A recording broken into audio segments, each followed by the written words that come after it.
গাজীপুরের কালিয়াকৈর উপজেলায় জমি দখল নিয়ে সংঘর্ষের জেরে শুক্রবার ৩০শে আগস্ট সকালে হিন্দু সম্প্রদায়ের একটি মন্দিরে হামলার ঘটনা ঘটেছে।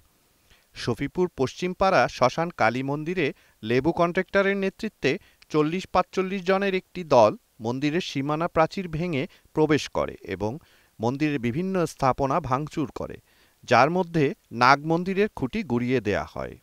হামলার খবর পেয়ে স্থানীয় হিন্দু সম্প্রদায়ের লোকজন মহাসড়ক অবরোধ করে বিক্ষোভ শুরু করে। বিক্ষোভের কারণে প্রায় ১.৫ ঘণ্টা ঢাকা-টাঙ্গাইল মহাসড়কে যান চলাচল বন্ধ ছিল।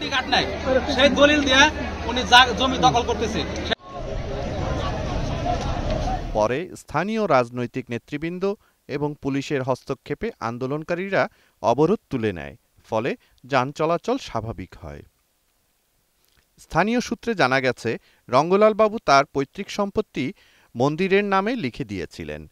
তবু লেবু কন্ট্রাক্টর অবৈধ দলিল দেখিয়ে জমির মালিকানা দাবি করে আসছিলেন।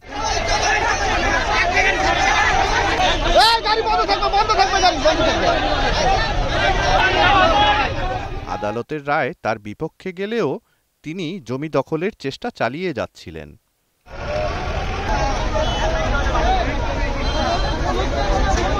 কালিয়াকৈর থানার ওসি অপারেশন জুবায়ের হোসেন এই মামলার ঘটনাকে নিন্দনীয় বলে উল্লেখ করেছেন এবং বিষয়টি খতিয়ে দেখার আশ্বাস দিয়েছেন।